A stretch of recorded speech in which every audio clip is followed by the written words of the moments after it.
प्रणाम मित्रों। आज मेरी रचना में माँ भुवनेश्वरी की चरण वंदना के साथ जो मेरी कुल की देवी हैं, आज वही रचना और आपके सामने प्रस्तुत करूँगा। लेकिन मैं बताना चाहूँगा, माँ भुवनेश्वरी हैं, माता के कई रूप हैं और कई नामों से जानी जाती हैं। यहाँ तक बता दूं, माता के जितने नाम ही नाम मैं कहूँ, अगर कोई शुरू कर ले या शास्त्रों वगैरह से जानकारी प्राप्त कर ले और निरंतर नामों को लेता रहे तो उसकी उम्र भी कम पड़ जाएगी दोस्तों। तो माँ भुवनेश्वरी जो अत्याचारी होते हैं, जो पापी होते हैं, समय समय पर उनका संहार करती हैं और जो अपने भक्त होते हैं उन पर दया की बरसात करती हैं, उनका कल्याण करती हैं। दोस्तों, इस विषय को आगे बढ़ाते हुए मैं आपके सामने दो छोटे छोटे फैक्ट प्रस्तुत करूंगा और इसका आइडिया मुझे इसलिए आया कि ये फैक्ट सत्यता पर आधारित हैं और ये विषय को थोड़ा इंटरेस्टिंग, थोड़ा रुचिकर बनाने में समर्थ होंगे। तो पहला फैक्ट है कि जो आतंकवादी होते हैं उनका कोई धर्म नहीं होता।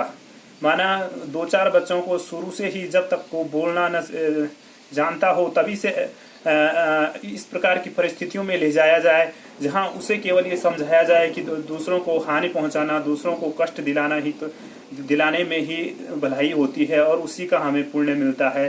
तो लेकिन दोस्तों, कुछ टाइम तक उसके दिमाग में जो स्मृतियां रहती हैं, वो भरा हुआ दुराचार वाला ज्ञान रहता है, वो टिकता तो जरूर है, लेकिन जैसे जैसे वो संसार के संपर्क में जाता है, सामाजिक संपर्क में जाता है, तो उसे असलियत का मालूम होता है।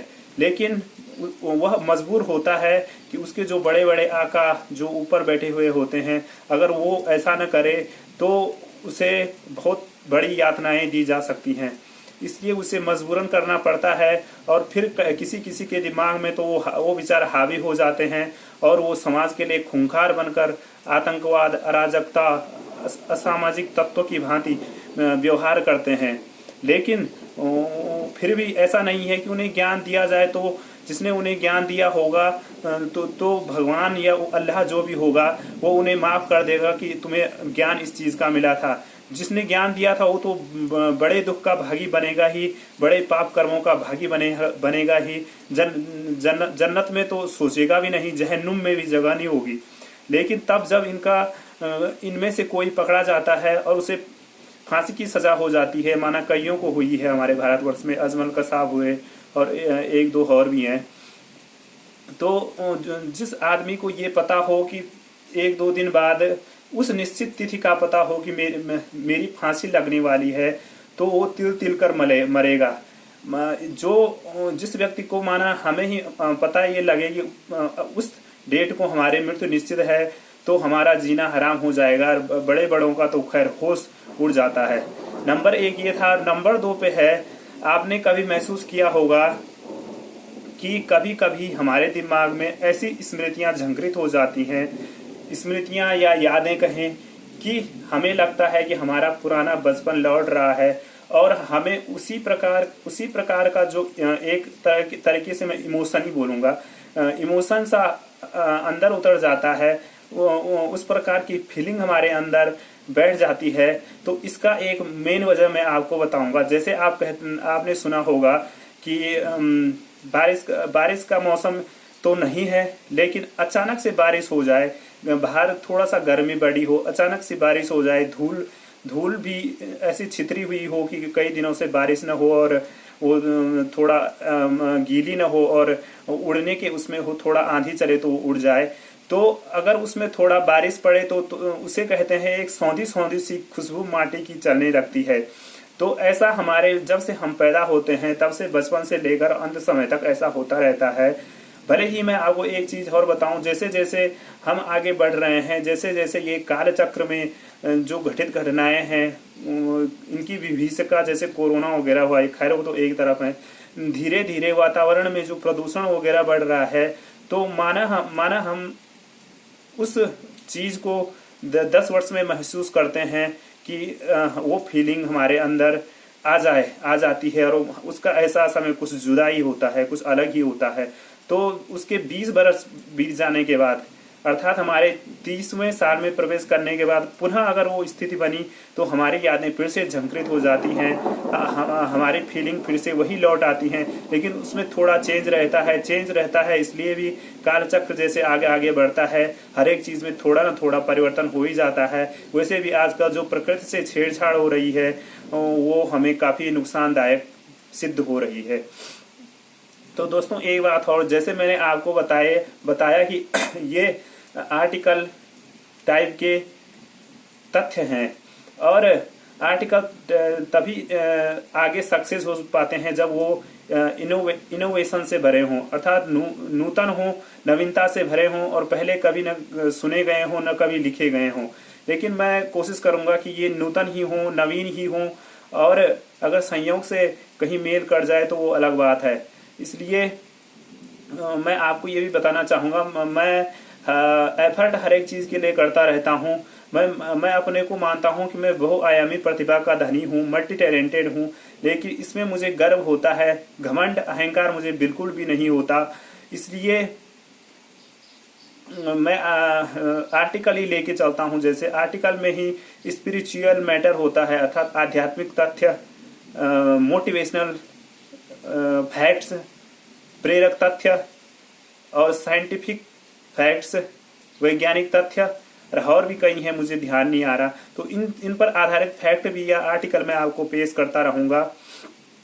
तो मैं आपको बता रहा था वीडियो थोड़ा लंबी खींच जाएगी, इसलिए शॉर्ट में बताता हूँ। मैंने आर्टिकल को आगे भेजने के लिए भी मीडिया साइट का सहारा लिया था। वहाँ मैंने तकरीबन 15 आर्टिकल पोस्ट करे थे। 15 आर्टिकल पोस्ट करने के बाद उनका रिस्पांस मुझे आशातीत तो लगा, लेकिन मात्र 150 रुपये उन्होंने मुझे ऑफर किए थे। 150 रुपये में भी उन्होंने मेरा पैन कार्ड मांगा था, और पैन कार्ड की जो छाया प्रति होती है उसको मैंने भेज दिया था, लेकिन बावजूद उसके मुझे कुछ भी लाभ नहीं हुआ। मेरे 150 तो उससे ज़्यादा मेरा नेट का खर्चा ही ज़्यादा हो गया था।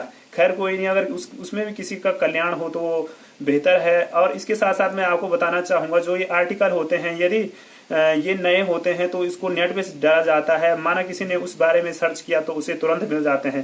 खैर वो उनकी टीम बनी हुई होती है वहाँ, वो तो अपना ज़्यादा फायदा देखेंगे। खैर ऐसी इस प्रकार की कोई और साइटें या मुझे लगेगा कि लाभ हो रहा है, लेकिन लाभ से ऊपर सर्वोपरि मैं मानूंगा कि इसमें दूसरे की भलाई है, तो जरूर प्रस्तुत करूंगा, चाहे ये यूट्यूब के चैनल के माध्यम से ही क्यों न हो। तो दोस्तों अब उस माँ भुवनेश्वरी, अपनी कुल देवी माँ भुवनेश्वरी की चरण वंदना के लिए जो स्तुति के खातिर मैंने कुछ चंद लाइनें लिखी हैं, उनको प्रस्तुत करने से पहले मैं आपसे रिक्वेस्ट करूंगा, आप जरूर मेरे चैनल को सब्सक्राइब करें, अच्छा लगे तो शेयर अवश्य करें।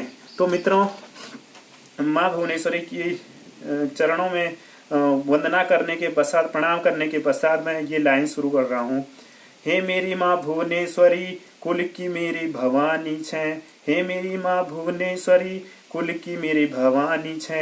मैं तय खुटियों माँ पराज, अर गला माँ बाडोली लगे दे।